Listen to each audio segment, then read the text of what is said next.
नमस्कार, तपाईँ हेर्दै हुनुहुन्छ नेपाल पोस्ट। आज मिति विक्रम सम्वत 2079 श्रावणको 24 गते मंगलबार, ईस्वी सम्वत 2022 अगस्त 9 तारिक। दर्शक महानुभाव, सदाका चाहिँ आज पनि हामी देश तथा विदेशका हेर्नै पर्ने महत्वपूर्ण समाचारहरू, विभिन्न नेताका भनाई, मौसम सम्बन्धी अपडेट, खेलकुद सम्बन्धी अपडेट अनि आज दिनभरि कहाँ के हुँदैछन् सम्पूर्ण जानकारीहरू लिएर उपस्थित भइसकेका छौं। आउनुहोस् समाचार सुरु गरौं मुख्य खबरका शीर्षकहरूबाट। आज विश्व आदिवासी दिवस देशभर विभिन्न कार्यक्रम गरी मनाइँदै तनहुँका 6वटा पालिकामा सार्वजनिक विदा। प्रधानमन्त्री देउबाद्वारा शुभकामना व्यक्त। आदिवासी जनजातिको संस्कृतिको संरक्षण, सम्वर्धन र उत्थानमा जोड। संघीय संसद भवन नयाँ बानेश्वरमा प्रतिनिधि सभाको बैठक जारी। जरुरी सार्वजनिक महत्वको प्रस्ताव पेश गर्ने सम्भावना।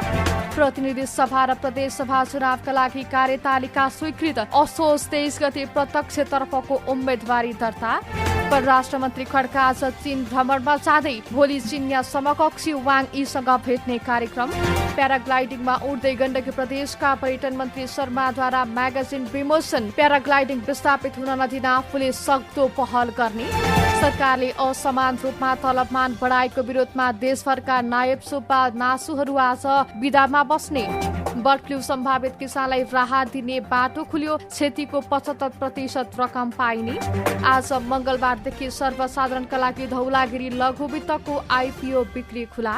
देशका केही भागमा मध्यमदेखि वर्षाको सम्भावना। यसपालिको मनसुनमा पनि प्री मनसुनको जस्तै गरी पानी पर्ने। अमेरिकी पूर्व राष्ट्रपति ट्रम्पको घरमा एफबीआईले छापा मार्यो। ईयूको ग्यास खपतमा 15% कटौती गर्ने योजना आजदेखि लागू। चीनले तालिबान नजिक सैन्य अभ्यास जारी राख्ने र मनोज प्रभाकर नेपाली क्रिकेट टिमको मुख्य प्रशिक्षक नियुक्त।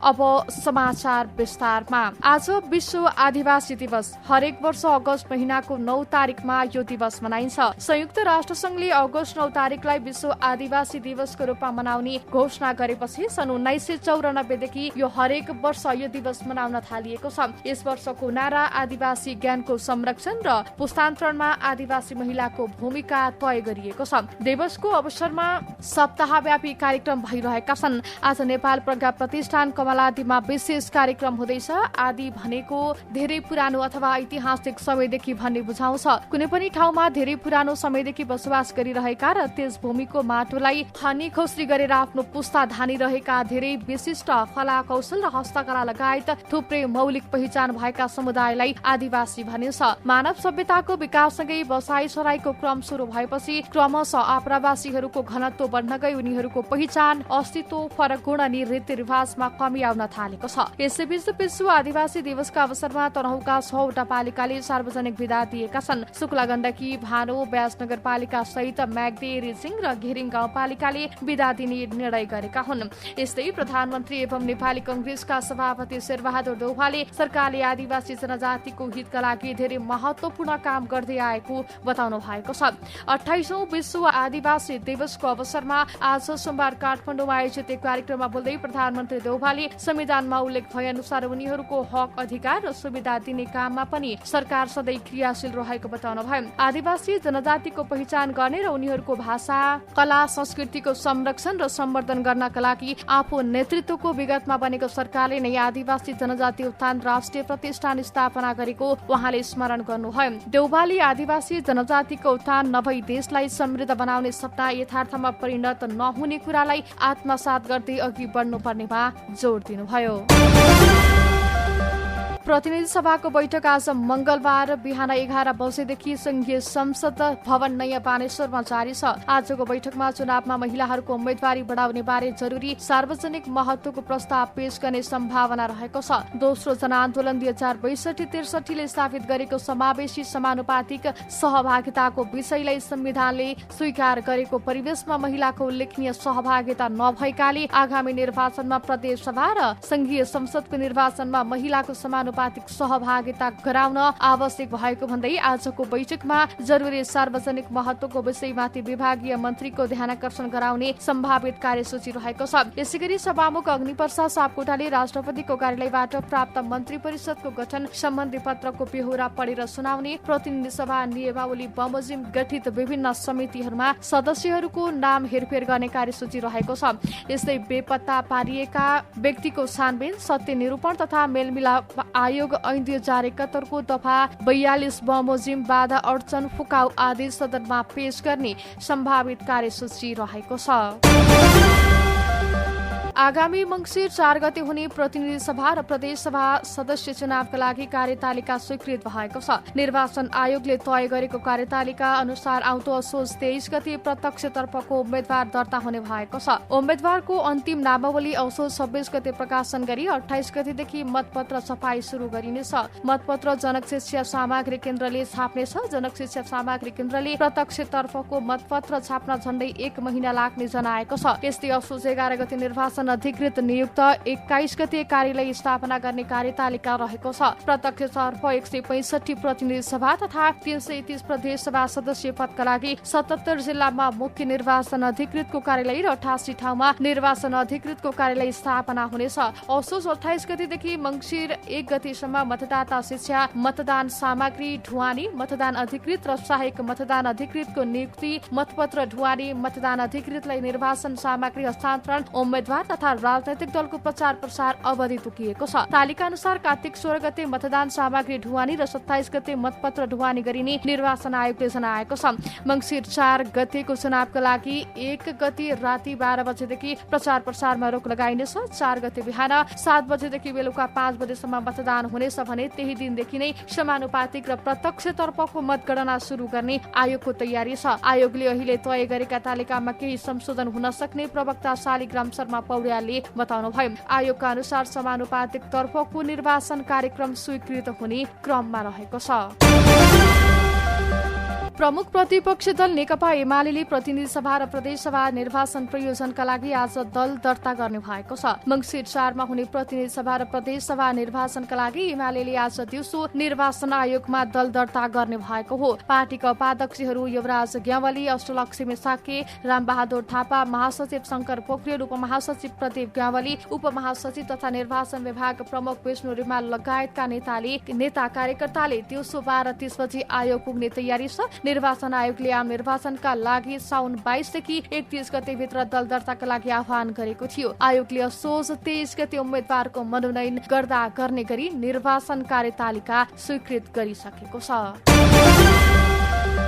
परराष्ट्र मन्त्री नारायण खड्का आज साँझ चीन भ्रमणमा जाँदै हुनुहुन्छ। मन्त्री खड्का 11 सदस्यीय टोलीको नेतृत्व गर्दै चीनको 3 दिने भ्रमणमा जान लाग्नु भएको हो। उहाँले भोलि चिनिया समकक्षी वाङ यीसँग चीनको सान्तोङ प्रान्तको छिङताओमा भेट्ने कार्यक्रम रहेको छ। शेरबहादुर देउवाको नेतृत्वमा 1 वर्ष अघि सरकार गठन भएपछि पहिलो पटक चीनतर्फ उच्च तहको भ्रमण हुन लागेको हो। भ्रमणको मुख्य उद्देश्य दुई देशबीच भएका सम्झौता कार्यान्वयन र विश्वमा देखा परेको दोस्रो शीत युद्धको संकेतसँगै परिस्थिति बीच निकट छिमेकीलाई विश्वासमा लिएर अघि बढ्ने वातावरण बनाउने भएको परराष्ट्र मन्त्रालयले जनाएको छ। अमेरिकी सहयोग परियोजना मिलेनियम च्यालेन्ज कर्पोरेसन एमसीसीसँगको सम्झौता र अमेरिकी स्टेट पार्टनरशिप प्रोग्राम एसपीपीलाई लिएर चीनले नेपाललाई प्रतिक्रिया दिँदै आएको थियो। एमसीसीलाई संसदमा अनुमोदन गरेको नेपालले एसपीपीलाई भने अस्वीकार गर्ने निर्णय गरेको छ। एमसीसी अनुमोदन भएको 1 महिना नबित्दै गएको सहितमा चीनका स्टेट काउन्सिलर र विदेश मन्त्री वाङ यीले नेपालको भ्रमण गर्नु भएको थियो। यस्तै गएको असारमा चिनिया कम्युनिस्ट पार्टी सीपीसीका विदेश विभाग प्रमुख लिउ सियानछाओले नेपालको भ्रमण गर्नु भएको थियो। गण्डकी प्रदेशका पर्यटन मन्त्री मणिभद्र शर्मा कणेलले पोखराबाट प्याराग्लाइडिङ विस्थापित हुन नदिने आफूले सक्दो पहल गर्ने बताउनु भएको छ। सोमबार पोखरामा टुरिज्म पाना मासिक पत्रिकाको विमोचन गर्दै मन्त्री कणेलले यस्तो बताउनु भएको हो। पोखराबाट प्याराग्लाइडिङ विस्थापित हुने कुराले साहसिक खेल क्षेत्रमा निराशाएको भन्दै उहाँले विशेषज्ञहरूसँग पर्याप्त छलफलपछि मात्र यस विषयमा थप भन्न सकिने बताउनुभयो। पर्यटकीय नगरी पोखरामा साहसिक खेल पर्यटनमा धेरै पर्यटकको आकर्षण रहेको भन्दै उहाँले पोखरामा पर्यटन भित्राउन यसको संरक्षण जरुरी रहेको बताउनुभयो। साथै उहाँले पोखराको पर्यटन विकासमा प्रदेश सरकारले विशेष ध्यान दिएको पनि बताउनु भएको छ। मन्त्री शर्माले प्याराग्लाइडिङमा उड्दै टुरिज्म पाना मासिक पत्रिकाको विमोचन गर्नुभएको हो। उहाँले टुरिज्म पाना पत्रिकाले नेपालको आन्तरिक पर्यटन प्रबन्धनमा महत्वपूर्ण भूमिका खेल्ने विश्वास व्यक्त गर्नुभयो। फरक तरिकाले पत्रिकाको विमोचन गर्न पाउँदा आफूलाई ज्यादै खुसी लागेको मन्त्री शर्माले बताउनुभयो। नेपालको पहिलो महिला प्यारा पाइलट त्रिषा श्रेष्ठले यो प्याराग्लाइडिङ उडाउनु भएको थियो। श्रेष्ठ नेपालको पहिलो प्याराग्लाइडिङ कम्पनी सनराइज प्याराग्लाइडिङसँग आबद्ध हुनुहुन्छ। नेपालको आन्तरिक पर्यटनलाई प्रबन्धन गर्दै लुकेर रहेका गन्तव्य चिनाउने उद्देश्यले टुरिज्म पाना मासिक पत्रिका प्रकाशनमा आएको प्रशासक विष्णुकान्त घिमिरेले जानकारी दिनुभयो।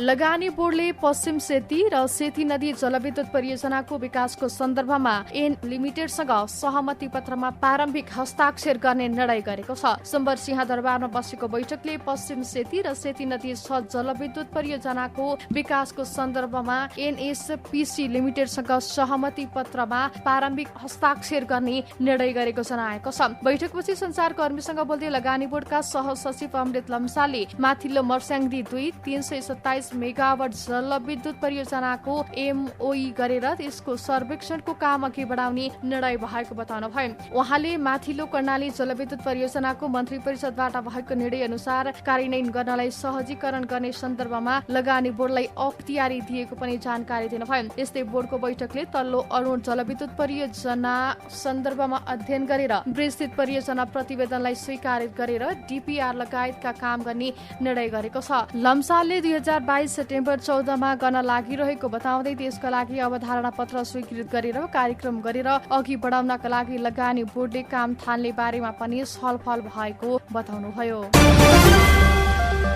अर्थमन्त्री जनार्दन शर्माले बजेट घोषणा अनुसार नै कर्मचारीहरूको तलब वृद्धि हुने बताउनु भएको छ। कर्मचारीको तलब वृद्धि बजेट घोषणा विपरीत भएको भन्दै कर्मचारीहरू आन्दोलित भएपछि अर्थमन्त्रीले 15% मात्र तलब वृद्धि गरिने प्रतिबद्धता जनाउनु भएको हो। सोमबार अर्थमन्त्री र निजामती कर्मचारी युनियनका पदाधिकारी बीच भएको भेटमा बजेट घोषणा अनुसार नै तलब वृद्धि हुने बताउनु भएको हो। 5 कर्मचारी संगठनका अध्यक्षहरूसँगको भेटमा अर्थमन्त्री शर्माले तत्काल बजेट घोषणा अनुसार नै 15% तलब वृद्धि लागू गर्ने र नमिलेका विषय पे कमिसन गठन गरेर मिलाउने प्रतिबद्धता जनाउनु भएको हो। बजेट भाषण अनुसार नै राष्ट्र सेवक कर्मचारीहरूको तलब 15% वृद्धि गर्ने उल्लेख छ। तर्फसी कर्मचारीको नयाँ तलबमान 15 देखि 24% सम्म वृद्धि भएको विवरण सार्वजनिक भएपछि विवाद सुरु भएको थियो। यस्तै सरकारले समान रूपमा तलबमान बढाएको विरोधमा देशभरका नायब सुब्बा नासु आज विदामा बस्ने भएका छन्। बजेटमा घोषणा गरे भन्दा असमान ढंगले सरकारले कर्मचारीको तलब बढाएको भन्दै केही दिन यता आन्दोलन गर्दै आएका नासुहरू आज विदामा बसेर सांकेतिक रूपमा सरकारको विरोध गर्ने भएका हुन्। काठमाडौँ, भक्तपुर र ललितपुरका नासुहरूले हिजो सिंहदरबारको अर्थ मन्त्रालयमा भेला भएर असमान तलब वृद्धिको विरुद्ध आन्दोलन गरेका थिए। हिजो पेन डाउन गरेर काम ठप्प बनाएका उनीहरू आज विदामा बस्न लागेका हुन्। असमान तलब वृद्धिका विरुद्ध र प्रस्तावित संघीय निजामती सेवा ऐनमा समावेश गर्नुपर्ने मागका सन्दर्भमा आन्दोलन गरिरहेको नेपाल निजामती कर्मचारी युनियनको भनाइरहेको छ। युनियनका महासचिव जनक रावलले मर्यादाक्रम मिलाउने नाममा सरकारले माथिल्लो तहका कर्मचारीको बजेटमा घोषणा गरे भन्दा 9% सम्म बढी बनाउन प्रस्ताव गरेकाले विरोध गर्नु परेको बताउनुभयो। बजेटमा व्यवस्था गरे भन्दा बढी बढाउने गरिएको निर्णय फिर्ता लिएको सरकारले जनाइसकेको भए पनि बजेटमा घोषणा गरे अनुसार 15% तलब बढाउँदा पनि माथिल्लो र तल्लो तहका कर्मचारी बीच तलबमानमा धेरै फरक परेकाले आन्दोलन गर्नु परेको उहाँको भनाइरहेको छ। बर्ड फ्लू प्रभावित किसानलाई राहत उपलब्ध गराउने बाटो खुलेको छ। कृषि तथा पशुपक्षी विकास मन्त्रालयले बर्ड फ्लू नियन्त्रणका क्रममा नष्ट गरिएका वस्तुको राहत दिने सम्बन्धी मापदण्ड 2079 नेपाल राजपत्रमा प्रकाशित गरेसँगै किसानलाई क्षतिको 75% राहत रकम उपलब्ध गराउने बाटो खुलेको हो। बर्ड फ्लू नियन्त्रणका क्रममा सरकारको पंक्षीजन्य पदार्थ र पंक्षी उत्पादन सामग्री नष्ट गर्ने गर्दछ। बर्ड फ्लू नियन्त्रणमा नियमावली 2078 मा राहत सम्बन्धी गरी व्यवस्था उल्लेख भए पनि मापदण्ड स्वीकृत नहुँदा कार्यान्वयन हुन सकेको थिएन। क्षतिको रकम निर्धारण गरी त्यसको 75% रकम राहत उपलब्ध गराउने व्यवस्था मापदण्डमा गरिएको छ। यसका लागि प्रमुख जिल्लाधिकारीको नेतृत्वमा रहने दर रेट निर्धारण समितिले दर रेट निर्धारण गर्नेछ। दर रेट निर्धारण समितिले प्रत्येक आर्थिक वर्षको साउनभित्र प्रचलित बजार मूल्यका आधारमा मूल्य निर्धारण गर्नुपर्ने व्यवस्था गरिएको छ। पंक्षी नष्ट गरिएको 30 दिनभित्र राहतका लागि आवेदन दिनुपर्नेछ। राहतका लागि उपलब्ध हुने रकम प्रदेशको पशु पंक्षी हेर्ने मन्त्रालयमा विनियोजन हुने जनाइएको छ। सिन्धुपाल्चोकको हेलम्बु राजमार्गको विभिन्न ठाउँमा पहिरो गएको छ। पहिरोका कारण सिपाघाट मेलम्ची सडक खण्ड बन्द भएको छ। यो राजमार्गको जाल्पा क्रस, रवि क्रस, लामा क्रस र रातो पहिरोमा पहिरो गएको इलाका प्रहरी कार्यालय मेलम्चीले जनाएको छ। बन्द सडक खुलाउन उपकरण पठाइसकिएको र केही समयमै गाडी चल्ने मेलम्ची नगरपालिकाका विपद स्रोत व्यक्ति सुजन दुलालले जानकारी दिनुभयो। अब आर्थिक समाचार। धौलागिरी लघुवित्तले आज मंगलबारदेखि सर्वसाधारणका लागि आईपीओ बिक्री खुला गरेको छ। कम्पनीले 3 करोड 31 लाख रुपियाँ बराबरको आईपीओ बिक्री खुला गरेको हो। यसअनुसार यसले प्रति किताब 1000 अंकित मूल्यका दरले 3,31,000 किताब साधारण शेयर निष्कासन गरेको हो। यो मध्ये 16,550 किताब सामूहिक लगानी कोष र 5,155 किताब शेयर कर्मचारीका लागि छुट्याइएको छ। बाँकी 3,09,295 किताबका लागि सर्वसाधारणले आवेदन दिन सक्नेछन्। यसमा साउन 29 गतेसम्म आवेदन दिन सकिनेछ। यो अवधिमा सबै शेयर बिक्री नभएमा भदौ 7 गतेसम्म आवेदन दिन सक्ने कम्पनीले जनाएको छ। लगानीकर्ताले यसमा न्यूनतम 10 किताबदेखि अधिकतम 1000 किताबको लागि आवेदन दिन सक्नेछन्। लगानीकर्ताले श्री आशा प्राप्त बैंक तथा वित्तीय संस्था तथा मेरो शेयर मार्फत शेयर भर्न सक्नेछन्। रेटिङ एजेन्सी केयर नेपाली लघुवित्तको आईपीओलाई केयर NP+B- स्क्युआर रेटिङ प्रदान गरेको छ, जसले कम्पनीको दायित्व वहन पूरा गर्ने क्षमतामा मध्यम जोखिम रहेको जनाउँछ। यो आईपीओमा सनराइज क्यापिटल्स बिक्री प्रबन्ध रहेको छ। यो आईपीओमा सनराइज क्यापिटल्स बिक्री प्रबन्धक रहेको छ। यसपालिको मनसुनमा प्री मनसुनको जस्तै पानी परेको छ। प्री मनसुनमा पनि प्री मनसुनको जस्तै खण्ड खण्डमा पानी परेको मौसमविदले बताएका छन्। छोटो अवधिका कारण निश्चित ठाउँमा पानी पर्ने र नजिकै अर्को ठाउँमा नपर्ने खालको गतिविधि अहिलेको मनसुनमा देखिएको मौसमविद मन्जु बासीले बताउनु भयो। उहाँका अनुसार यो वर्षको मनसुनमा पानी पर्ने तरिका पनि फरक भएको छ। गएका वर्षहरूमा मनसुन सुरु भएको 1 हप्तामै देशभर फैलिन्थ्यो, तर यो पटक देशभर फैलिनका लागि 12-13 दिन लागेको थियो। पनि पूर्वमा मात्र सक्रिय भयो। तराई र पश्चिम क्षेत्रमा लामो समय पानी नपरेर निकै गर्मी बढ्यो। पानी पार्ने मौसम प्रणाली विकास भएको समयमा पनि कतै एकै ठाउँमा ठूलो वर्षा हुने र कतै पानी नै नपर्ने देखिएको उहाँले बताउनु भएको छ। कुनै एक ठाउँमा मात्र पानी परिरहेकाले बाढी पहिरो लगायतका प्राकृतिक विपत्तिका घटना बढेको उहाँले बताउनु भएको छ। यसैगरी आज 3वटा प्रदेशका केही ठाउँमा ठूलो पानी पर्ने सम्भावना रहेको मौसमविदले बताएका छन्। विशेष गरी आज गण्डकी, कर्णाली र सुदूरपश्चिम प्रदेशका धेरै ठाउँमा भारी वर्षाको सम्भावना रहेको मौसमविद सजिना साकेले जानकारी दिनुभयो। बाँकी ठाउँमा भने सामान्यदेखि मध्यम वर्षाको सम्भावना रहेको छ। अबको केही दिन लगातार झरी पर्ने सम्भावना नरहेको मौसमविदले बताएका छन्। अब अन्तर्राष्ट्रिय प्रसंग। अमेरिकाका पूर्व राष्ट्रपति डोनाल्ड ट्रम्पले आफ्नो निवासमा संघीय जाँच ब्युरो FBI छापा मारेको बताउनु भएको छ। पूर्व राष्ट्रपति ट्रम्पको फ्लोरिडा स्थित आलिमसान निवासमा छापा मार्ने क्रममा दर्जनौं सुरक्षाकर्मीले निवास केही बेर नियन्त्रणमा लिएको उहाँको आरोप छ। उहाँले एक विज्ञप्ति जारी गर्दै आफ्नो निवास कब्जामा लिएको बताउनु भएको छ। आफूले सहयोग गर्दै गर्दा पनि अनाधिकृत रूपमा निवासमा छापा मारेको उहाँले आरोप लगाउनु भएको छ। गत वर्ष अमेरिकी क्यापिटल भवनमा भएको दंगामा ट्रम्पको संलग्नता भएको भन्दै छानबिन प्रक्रिया जारी रहेकै बेला उहाँको निवासमा छापा मारिएको खबर बाहिरिएको हो। घरमा छापा मार्ने समयमा पूर्व राष्ट्रपति ट्रम्प भने न्युयोर्क शहरको ट्रम्प टावरमा रहनु भएको थियो। उहाँ राष्ट्रपति हुँदा सरकारी कागजातको दुरुपयोग सम्बन्धमा छानबिनका लागि छापा मारेको जनाइएको छ। युरोपेली संघ EUको ग्यास खपतमा 15% कटौती गर्ने योजना आजदेखि लागू हुँदैछ। युक्रेन र रुसको युद्धका कारण उत्पन्न ऊर्जा संकटको सामना गर्न आजदेखि EUमा आबद्ध देशहरूले 15% ग्यास खपत कटौती गर्ने योजना कार्यान्वयनमा ल्याउन लागेका हुन्। 2 हप्ता अगाडि 27 राष्ट्र सम्मिलित युरोपेली संघ EUले ग्यास खपतमा 15% कटौती गर्ने सहमति गरेका थिए। युक्रेन विरुद्ध रुसी सैन्य आक्रमणले ल्याएको ग्यास आपूर्तिको सुरक्षामा आसन्न खतरालाई ध्यानमा राख्दै यो नियम तत्काल लागू गर्नुपर्ने देखिएकाले आजदेखि कार्यान्वयनमा ल्याउन लागि युले विज्ञप्ति मार्फत जनाएको छ। चिसो मौसममा ग्यासको भण्डारणलाई समयमै बलियो बनाउन सक्षम हुनका लागि अहिलेदेखि नै यस्तो निर्णय गरिएको विज्ञप्तिमा उल्लेख गरिएको छ।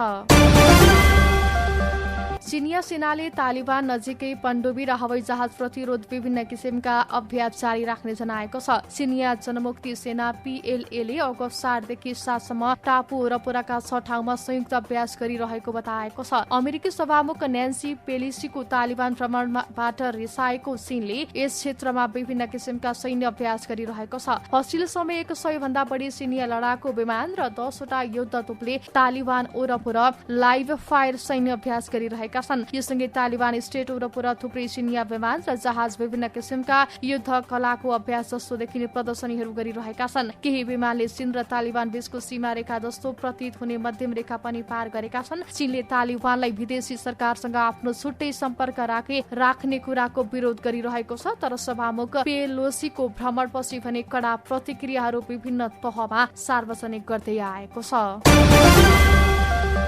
र अन्त्यमा खेल समाचार। नेपाल क्रिकेट संघ क्यानले भारतीय क्रिकेटर मनोज प्रभाकरलाई नेपाली राष्ट्रिय क्रिकेट टोलीको प्रशिक्षकमा नियुक्त गरेको छ। सोमबार क्यानले प्रेस विज्ञप्ति जारी गरेर नेपाली राष्ट्रिय क्रिकेट टोलीको मुख्य प्रशिक्षकमा भारतीय क्रिकेटर मनोज प्रभाकरलाई नियुक्त गर्ने जनाएको हो। पूर्व प्रशिक्षक पुबोधु दासा नायबले कार्यकाललाई 7 महिना अघि नै टुङ्गाएपछि क्यानले नयाँ प्रशिक्षक खोजिरहेको थियो। नेपाली टोलीको प्रशिक्षकमा नियुक्त हुनुभएका प्रभाकरले भारतीय टिमबाट 39 टेस्ट र 130 एक दिवसीय अन्तर्राष्ट्रिय क्रिकेट खेल्नु भएको छ। यसअघि अफगानिस्तानको राष्ट्रिय क्रिकेट टिम र रणजी ट्रफीका टिमहरू दिल्ली, राजस्थान र यूपी क्रिकेट एसोसिएसनको प्रशिक्षक सम्हालेका प्रभाकरमा अनुभव रहेको छ। नेपालमा रहेको क्रिकेट प्रतिको लगाव, उनीहरूको प्रतिभा र कौशलता देख्दा म नेपालीलाई क्रिकेटको शक्तिको रूपमा विकास गर्नका लागि नेपाली राष्ट्रिय क्रिकेट टिमसँग सहकार्य गर्न तयार छु। नेपाली राष्ट्रिय क्रिकेट टिमको मुख्य प्रशिक्षकमा नियुक्त भएपछि प्रभाकरले क्यानद्वारा जारी विज्ञप्तिमा बताउनु भएको छ। दर्शक महानुभाव, आजका महत्वपूर्ण समाचारहरू यति नै। हामीले प्रस्तुत गरेका समाचारहरूप्रति तपाईँको धारणा के छ? हामीलाई कुन ठाउँबाट हेर्दै हुनुहुन्छ? कस्तो लाग्दैछ? हामीप्रति कुनै प्रतिक्रिया छन् भने कृपया आफ्नो धारणा तलको कमेन्ट बक्समा लेख्न नबिर्सनुहोला। साथै हाम्रो च्यानल पहिलोचोटि हेर्दै हुनुहुन्छ भने लाइक, कमेन्ट, सब्स्क्राइब अनि नजिकै रहेको बेल आइकन क्लिक गर्न पनि नबिर्सनुहोला। हवस् त यस्तै ताजा समाचारहरू हेर्न अनि सुन्नका लागि नेपाल पोस्ट हेर्दै गर्नुहोला। नमस्कार।